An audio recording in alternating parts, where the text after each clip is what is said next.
Hi folks, I am Alan Watt and this is Cutting Through the Matrix. I'm trying to tell you how the sciences, the professions got together, those that deal with the mind,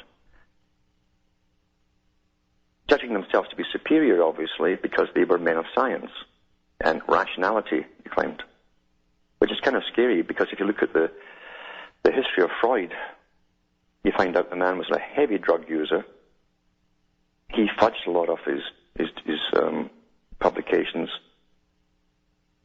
He tried to make facts fit where they didn't and had some bogus tests, and eventually a lot of his stuff was discredited, but a lot of the techniques that came out of his inquiries into the subconscious, or even the unconscious as he called it, the great sea where everything that is possible within a human dwells, all the good things about you, all the bad things about you that come out in dreams.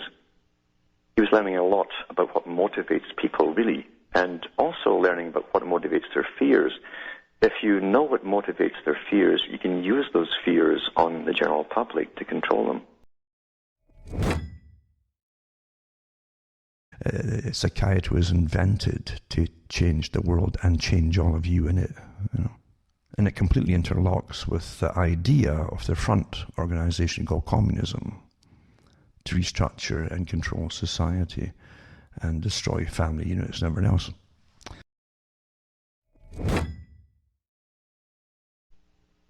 This incredible topic, as I say, it's our whole reality. That's the hardest part to grasp. That is everything that we take for granted, really. We've grown up in a system, and children will accept the system they grow up in, thinking it's quite natural and normal. And all the studies that have been done on mammals show that the young of the mammals will look towards parents to show them signs of agitation or fear towards other animals or creatures which they might be an enemy of, might be dangerous to them. And if the mammal doesn't know to warn the youngster will go right up to its main enemy and probably get eaten. And that's what's happening to us. Our parents were brainwashed before we were born, of course, and they in turn had incredible indoctrination put upon them through the educational system. The educational system can be traced quite far back in most countries. Gatto has a really good book out on it, on the history of education and what its main purpose initially was. And it wasn't just to turn out good workers, it was also to create a peaceful society. And if you go into the writings of other orators, especially of the U.S., like Webster, for instance, a great orator, great speechwriter. He wrote some incredible articles on the purpose of education, and he said that it was to create a particular idealistic type of a citizen. But it didn't stop there. It doesn't just stop at helping us gain the skills we need to go out into employment. They also had a further intention for it. It was to eventually bring us into a controlled society by using the sciences, and perhaps because of the sciences, because the scientists at the top, especially those in the fields of what became known as psychology and psychiatry, were looking at humanity as a whole. And when they first came together and became a more respectable profession, before that were speculators really, then became a profession from Freud onwards, they decided that humanity and the individual within humanity was a wild beast and had to be tamed by scientific methods. They claimed that the individual caused the wars, which is absolutely crazy because where in the past when monarchs ruled, certainly monarchs could take whole nations off to wars and people would obey using tribal instincts. But it went much further than that, and that's where I'm going to go in this talk. And we're back after this break. Getting back to the topic of how we're manipulated, really, and that's what it's about. Long before Freud came along, and Freud himself is an interest in history, and his wife did too. And those various relatives of his were all involved in the same area of mind control in one way or another. Freud's attempts at psychoanalysis were more of a method to find out why people behave in certain ways, what motivates them, where Bernays, his nephew, was more involved in applying what was known to control and persuade the masses to behave in a certain way or to buy products even without their knowing why they were doing it. So they were working together, but not just them. There were other relatives that they had, and you can do searches on them. It's quite a fascinating study. You find various groups all coming out of Germany in the same area working on the mind. And it was certainly applied in full, which makes me think that the technique itself was beyond Freud and was pre-Freud, because when Bernays started using these techniques on society, it was already a known art. He came at things from such a weird angle you'd never have guessed how to do it. It had to have been debated, discussed, and tested long, long before he was born. And he must have been taught and trained this, so it predates Freud, this particular type of science. They brought into it other areas too, like mesmerism and self-hypnosis, which tend to go together, and all these modern groups today that promise you wondrous things if you take their courses usually use the same techniques, and so do some charismatic Christian organizations as well. And so we're going about Freud here. Now, Freud was put up to the front to basically promote the same idea of a new way of thinking. So before that, as I say, people who had relied heavily on religion, and that was the first one that had to be destroyed to bring in the new religion of science. So it started with Darwin. Freud was put out there to bring in all the theories that they came up with to do with mental illness. And Freud himself was a drug addict. We know that. You know, he died with cancer of the jaw. He was always smoking opium and so on. Oh, which was really? well, yeah. And these characters were all into that at that time. It was quite legal then. Arthur Conan Doyle, that did the Sherlock Holmes novels, always had Sherlock in the novels shooting up heroin. It's because Conan Doyle did the same thing himself. That was quite acceptable with these characters who all belonged to the high institutions, and they believed in this alternate reality where they got their ideas, and that's why they're so wacky, all these ideas that they came out with. And all Freud did really, it's obvious that Freud himself was the one with the sexual problems. If you really study You know what, his I work. thought that too, because I don't know if you've seen this BBC documentary, but I've been making copies and passing it out, and it talks about Freud, Bernays, and Anna, you know, and I just, you know, even when I first heard about his complexes, like in 6th grade, 8th grade, I was like, this is psychotic. This is, you know. The man definitely was, you know, and he was psychotic, and he had tremendous hang-ups, and he talked about the tactile senses, and babies would love to play with feces and all this kind of stuff, you know, and generally that's not the case at all. But what he did was displace his deity, which is above his head, and put it below his belt. So he based everything on libido and the sex drive, which is generally dropping. It's been dropping that whole idea, that belief, and it's just all libido-driven. Because now we know that it's really psychopathic natures that run the world. It's not an excessive sex drive, and it doesn't matter if it's male or female either. The ones who get to the top in the system are psychopathic by nature. Now, Carl Jung himself was a student of Freud, and he was being trained by, even though he literally was a real psychiatrist, Freud didn't have psychiatric qualifications. You know, he was just an MD, but Carl Jung did have them. But Carl Jung himself, being the son of the Grand Master of Switzerland at the time, also coming out of the 1800s, a time when the New Age religion was really being pushed big time, and contacting the dead through mediums, etc. Jung was also into that whole area as well, and in his thesis at university was to do with the dead, the life after death, spirit world, and so on. He sort of put that to the side and didn't want that to be too well known once it became very popular and famous, in case it would discredit him. But he did couple, he even gave credence that most of his ideas, Carl Jung, came from a spirit guide, which he called Philemon. And Philemon in ancient mythology was the kingfisher, a man who looked like a kingfisher with the big wings and the colors, a kingfisher of men in ancient Greece. And so he was getting all his messages and a lot of his data from the spirit world, according to himself. So you have all these characters at the top who gave us what we're now taught as sciences, and psychology itself has devolved into the most hodgepodge sects, just like religion.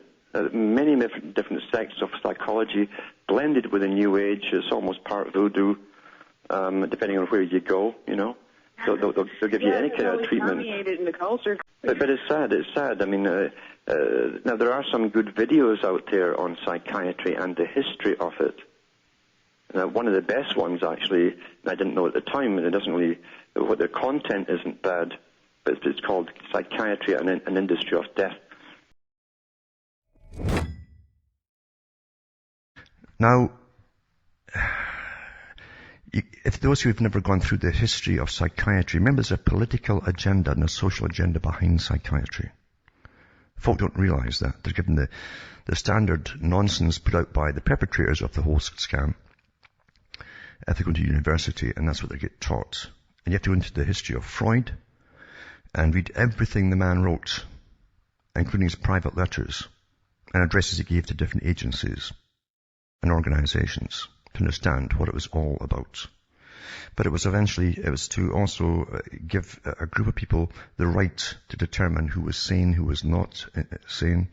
It tied in, the communists ran with this one too, because they had a lot in common with Freud in some ways, those who ran the Soviet Union. And it was staffed by just one group of people for many, many years who kept hold of it jealously and very tightly, like a clique. And they created the World Psychiatry Association under Freud's daughter. And some of the guys who were in it wrote about it. A couple of them left, or of their own accord, like Carl Jung, and who was the only outsider, by the way, of this group. And because he said, I can't go along with Freud's idea that they must make, this is what Freud told him, he says, we must make sex, he says, the basis of all human endeavor and motivation. Everything became libido. And Jung said this was nonsense. It wasn't true at all. But Freud had to have sunk everything on this, you see, to make it so, because there was a theory going round that a certain backlash against a certain people was always caused by sexual suppression of those in the Western countries. This is what they claimed for certain discrimination, you might say. Completely false. But this is what they put on. And of course that's why they sexualized the whole culture. Massive thing behind it.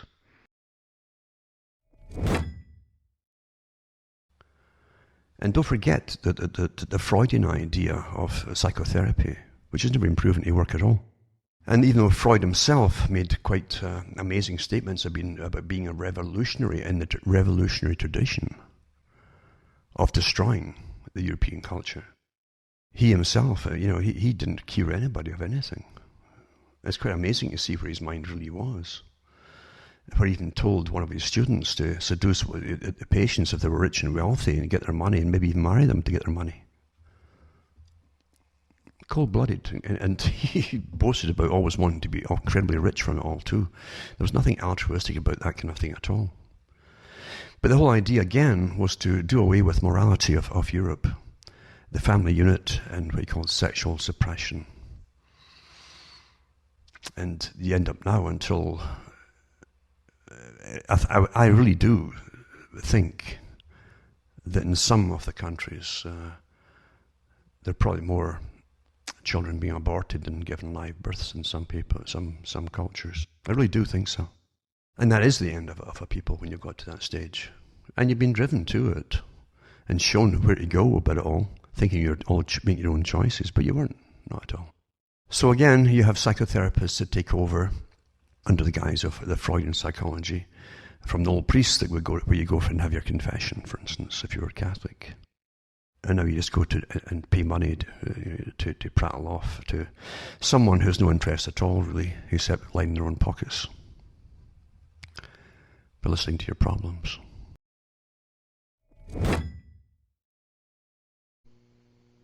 Experts guide our lives. They tell us what to think and what to wear, what our opinions should be. And we never question them. We never question their motives either. psychiatry has been one of the greatest tools, beginning in the 20th century, to manipulate whole populations into what's now a new normal. Freud started this off, basically. He was paid to do so, fronted to do so, made famous like all famous stars are. Just like Darwin was made famous. No one had heard of Darwin. The media made him a superstar before his book was even published. That's how you create stars. Same happened with Freud. And psychiatrists, including psychoanalysts, have painted the picture of a normal personality, which is never terribly sad and never terribly angry or never too excited. Then they use words like infantile or neurotic to denounce certain traits or types of personalities that don't conform with the conventional pattern of a normal individual. When you think of this kind of influence, it's in a way more dangerous than the older, honest form of name-calling, because that's all it is. It's name-calling. Then, of course, when you were called a name, the individual knew at least there was some person or some doctrine which criticized him, and he could fight back, but you can't fight back against science, you see. It's science. So how can you have a world of billions of people, and yet we're all supposed to conform to one personality type?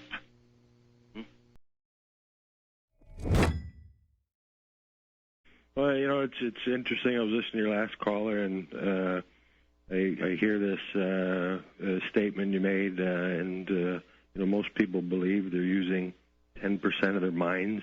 You know, this small amount and stuff. And I don't know if you did any research on that or have any idea where that came from. Yeah, it came out from early psychiatric meetings. Psychiatry was always socialistic from its beginning, Darwinistic, because it tried to prove in the outset that all mental illnesses were due to hereditary factors and genes. And that helped to make it possible for Hitler to kill a lot of the mentally ill. But they claimed at the time that most folk only use 10% of their brain, you know. And there's more to it than that. But hold on and I'll come back with you after this break. Hi, folks. We're back, cutting through the matrix, and we've got Stan on the line. Are you still there, Stan? I'm still here. Yeah, where did you want to take that? Was it to... Well, I just bring that up as a simple point because I use this as sort of a technique to get to some people, to wake them up a little bit. And yeah, I realize it came from Sigmund Freud, and you know, that's psychiatry, the Freudian, and of course Freud was a fan of Darwinism, and you know, it all works together. And I think it was an explanation between consciousness and subconsciousness. Freud felt that you know, it was 10% of consciousness. And yet, you know, the man who broke away from them and wrote his own books, who worked with Freud, in fact, eventually said that it was all nonsense. It is all nonsense. He fell out with Freud because Freud, being a good communist, and it's a big part of the world, idea of the agenda. Freud wanted all his followers to go out there and tell the world that everything that happened in human nature was due to nothing more than sexual drive. And this guy said, no way, that's crazy.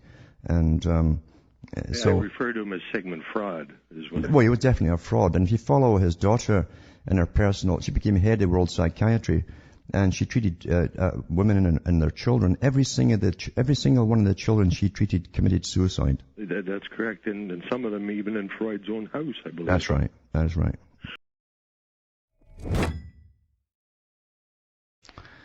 Now, this article too ties in with this as well, because it says Kathleen Taylor, neuroscientist, says religious fundamentalism could be treated as a mental illness. Now, is that only select peoples that will be classified as having wrong thinking and fundamentalism, or is that all religious folk? Well, it'll be selective folks.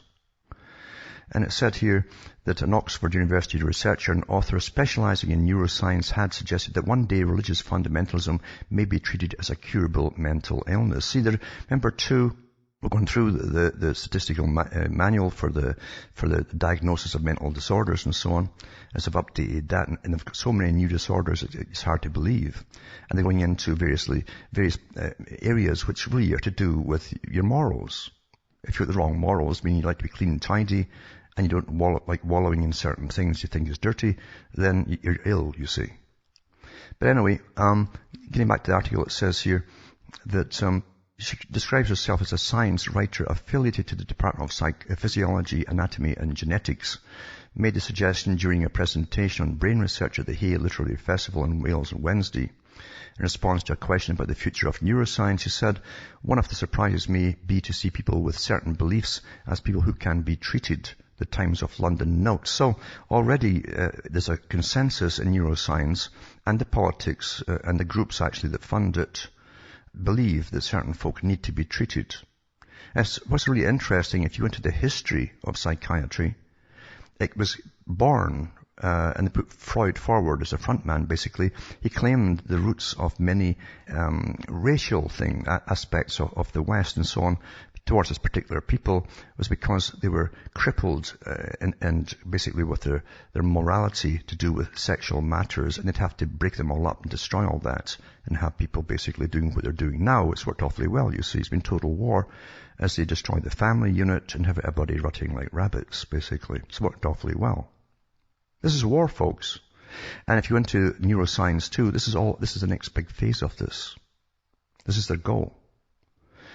And it says here that one of the surprises may be to see people with certain beliefs treated, actually. But who's going to, is it going to be judges or what? What's it going to be? Or they go through your census reports, all the data. Oh, you believe in this, you believe in that. It's not for every religion, remember. It's only certain ones. It says someone who has been, for example, become radicalized to a cult ideology might stop seeing that as a personal choice, that they've been chosen as a result of pure free will, and may start treating as some kind of mental disturbance.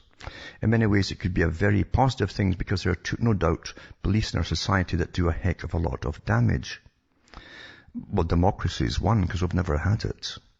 This author went on to say she wasn't referring to the obvious candidates like radical Islam, but also meant such beliefs as the idea that beating children is acceptable.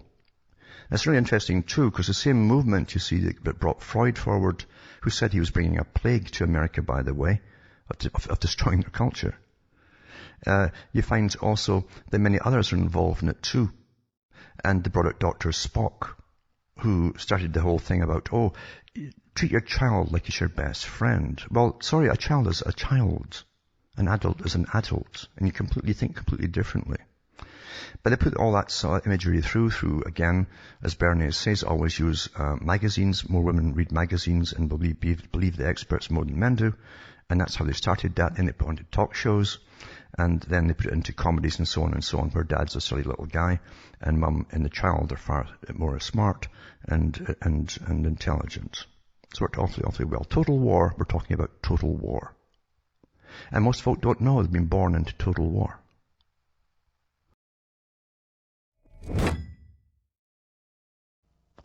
This article here is from Reuters. Another part of this agenda, you see, is political correctness, and it goes under many guises.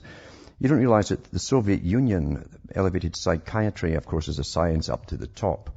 So did Nazi Germany. In fact, many of the Nazi psychiatrists, many of whom were actually Jewish as well, were Nazi party members because their agenda with eugenics all fitted in with the idea of hereditary mental illness and so on. So they're tied at the hip. And it hasn't changed today. All psychiatrists are taught at the start that most psychosis are found in hereditary conditions, and they put it across these different ideas. It could be a dominant gene, it could be a chemical imbalance still caused by a dominant gene and so on. All these could be's, but that are taught as fact. But they're also there to create a new type of society. In fact, as I say, the Soviets went so far is to lock people up as mentally ill if they wanted to retain individuality and make their own opinions on the society in which they were living. They called it inflexibility of opinion. That was a mental disorder in the Soviet system, and it shortly will be here too. Because we've all to get our psychiatric assessments every so often under the new system. They're already weighing every child in Britain very frequently at school and sending mum's notes. And dad, well, mainly mums, it's all single mums now, I think. But mum's notes telling them that their child is 1 pound overweight, etc. Next step will be to fine the parent, you see. And you'll also get psychiatric assessments of them, and that will be the next kind of note they'll get as well. Your Johnny said something very politically incorrect in school, and you you must be the source of this. And if you're not the source, we want to find out who is the source of this indoctrination, this wrong indoctrination he's getting. We're talking about psychiatry and how it's parts of this new organizational ability to create new types of humans and so on, and into political correctness and all the rest of it, and how they have gone along and been highly elevated, in fact, in totalitarian regimes before. And that's, of course, why it's been given so much credence in the West as well. You have to read the history of Freud and the whole explosion. The massive money behind getting the Freudian message out to all the media was incredible. It was a must-be, as I say, to change society just as much as Darwin was as well. No one heard of Darwin until the Royal Society, a Masonic organization to deal with science, elevated his name to the top, made him a star before they released it all, and even showed him to the public, and he was an instant success. The art of creating a star is just to build it up and build him up, and the guy appears and he's already a star. You see, it's quite simple. But Freud did the same thing, and then his daughter took over and really formed the sort of World Psychiatric Association, and she had great success treating dysfunctional families. I think every child committed suicide, actually, on the DVDs I've been sent on her. And the real aim of it was, though, to further make you think there's another animal, and yet you're not that high up on the totem pole after all, in regards to life. And anything you do or feel can be easily explained by psychobabble, and that's all most of it is. They can't cure a darn thing. They can certainly tranquilize everybody, and all these things that mental patients are given are really tranquilizers. But they don't really know what's causing it. Lots of explanations, but nothing concrete. And they keep adding every year to the list of different mental disorders. It's good for business because they get out again on the Oprah type shows, and they can disclose new illnesses that you never thought of before. One of them they had before was I think it was nervous leg syndrome. You know, when you're sitting there and you're sitting on the ball of your feet there, and then your legs start shaking. All children do it, and now you've got a nervous leg syndrome, and there's a pill for that. So they go much further, of course, to try to create the new types of humans. The whole idea of being inhibited is something that came out. They used to call it anal retentive, meaning you were not hip, you were not ready to change into the new love everybody society. You know, the first generation of hippies that gave up everything, ate out at restaurants or ordered pizza in because none of them learned to cook and never turned up for any appointments they ever made. That was the real breakthrough for the first attempt at communitarianism, as I said. And also they wanted to even go further and try the same thing they were trying in Israel at the time with the kibbutz-style living, where the children would not know who their parents were, and the kibbutz would bring up the children in creches, basically. Very similar to what Adolf Hitler did, strangely enough, to create a Superman. And it didn't work in Israel because the women preferred to take care of their own children, so eventually it faded away from the kibbutz. But they're trying things across the world. When you see the same things happening across the world under different names, they're all the same. It's the same agenda.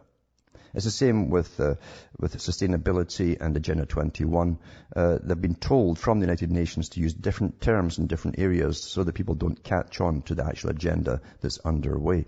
Getting back to psychiatry, this was sent in by Rayman today, and it's from Reuters, and it's July 27th. It says, an updated edition of a mental health Bible for doctors may include diagnoses for disorders such as toddler tantrums and binge eating, experts say. A world run by experts, exactly what Huxley said and Russell said. The trainers are all to just listen to experts. Never listen to your own little voice in your head that gives you common sense. No, listen to experts. And she says, and it could mean that soon no one will be classified as normal.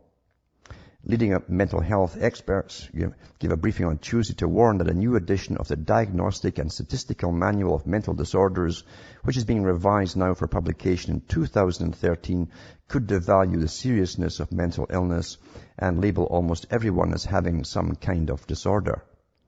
citing examples of new additions like mild anxiety depression, psychosis risk syndrome, and temper dysregulation order. They said many people previously seen as perfectly healthy could in future be told they're ill. And governments will use this, folks. Governments will use this. It says here it's leaking into normality. It's like Kinsey report, utter rubbish put together by a pervert who lied through his teeth about all these studies to change society. That was the function. He was funded by Rockefeller to do it. We saw the mess that we're in now today due to that, This is the same with psychiatry. So they'll have a disorder for everything. And again, inflexibility of opinion will be one of them. I'm sure they'll borrow that from the old Soviets. It says it's leaking into normality. It's shrinking the pool of what is normal to a puddle, said Till Wykes of the Institute of Psychiatry at King's College London. The DSM is published by the American Psychiatric Association and contains descriptions, symptoms, and other criteria for diagnosing mental disorders. It's seen as the global diagnostic Bible for the field of mental health medicine. The criteria are designed to provide clear definitions for professionals who treat patients with mental disorders and for researchers and pharmaceutical drug companies seeking to develop new ways of making lots of money. No, I did that last part. It actually says of treating them. Wykes and colleagues Felicity Collard, also of King's Institute of Psychiatry, and Nick Craddock of Cardiff University's Department of Psychological Medicine and Neurology, said many in the psychiatric community are worried that the further the guidelines are expanded, the more likely it will become that nobody will be classed as normal anymore. Technically, with the classification of so many new disorders, we will all have disorders, they said in a joint statement. This may lead to the belief that many more of us need drugs to treat our conditions. Many of these drugs will have unpleasant or dangerous side effects. I tell you, it'll be mandated too by judges, courts, and so on. The scientist said psychosis risk syndrome, that's a good one, psychosis risk syndrome diagnosis was particularly worrying since it could falsely label young people who may only have a small risk of developing an illness.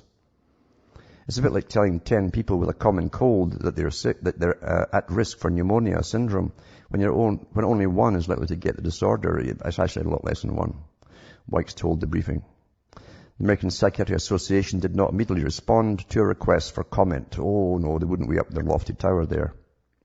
The scientists gave examples for the previous revision to the DSM, which was called DSM-4, and included broader diagnosis and categories for attention deficit hyperactivity disorder, autism, and childhood bipolar disorders.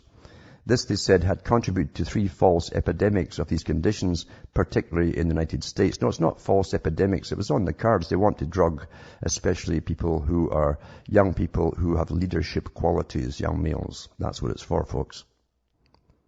During the last decade, how many doctors were harangued by worried patients into giving drugs like Ritalin to children who didn't really need it? Their statement asked.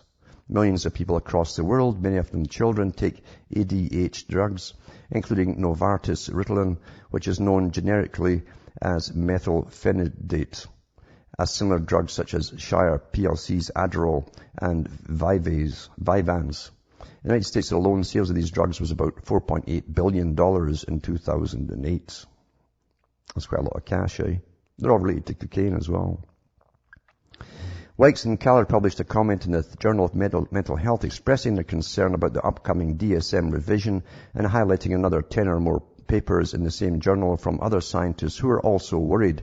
DSM-5 is due to be published in May 2013.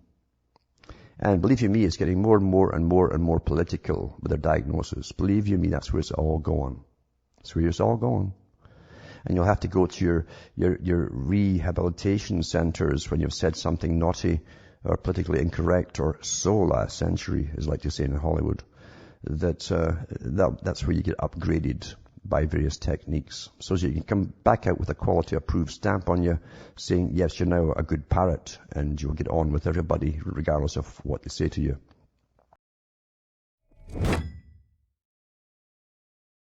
Freud literally was part of a political agenda, which it's the same agenda over and over and over of experts dominating and running the world. And the greatest way to do it is to tell you that you're not in control of your own mind, you're rather stupid and dumb. So let a professional genius do all for you. So they get the star-making machinery and they call him a genius, which he wasn't. And you start to quote him and parrot him. And he must be a genius. He's so famous. That's the criteria for being a genius today, you know. So you got to go back further and further to get answers to it all. But Carl Jung, regardless of what they say about him, and he did do make a lot of blunders too, but he did split with Freud, because Carl Jung knew, he says, there's something beyond just this humanistic agenda. And Freud split up with that too. Freud said we must make sex the sole criteria for the motivation of the masses, libido, you see. And that's what they would use as a tool of destruction, and then rebuild again. And we've been through all that, haven't we? Sexual revolutions and things. But Carl Jung did know from experience there was more to all this than just basically an atheistic, humanistic agenda where man is a supreme being. No, he's not. He said that there's something else here, the spirit, something spirit, and a connection to spirit. And so he had his dreams, his own dreams, to do with something outside of himself, something much bigger. From myself, Alan Watt, this good night to me, your God or your gods go with you.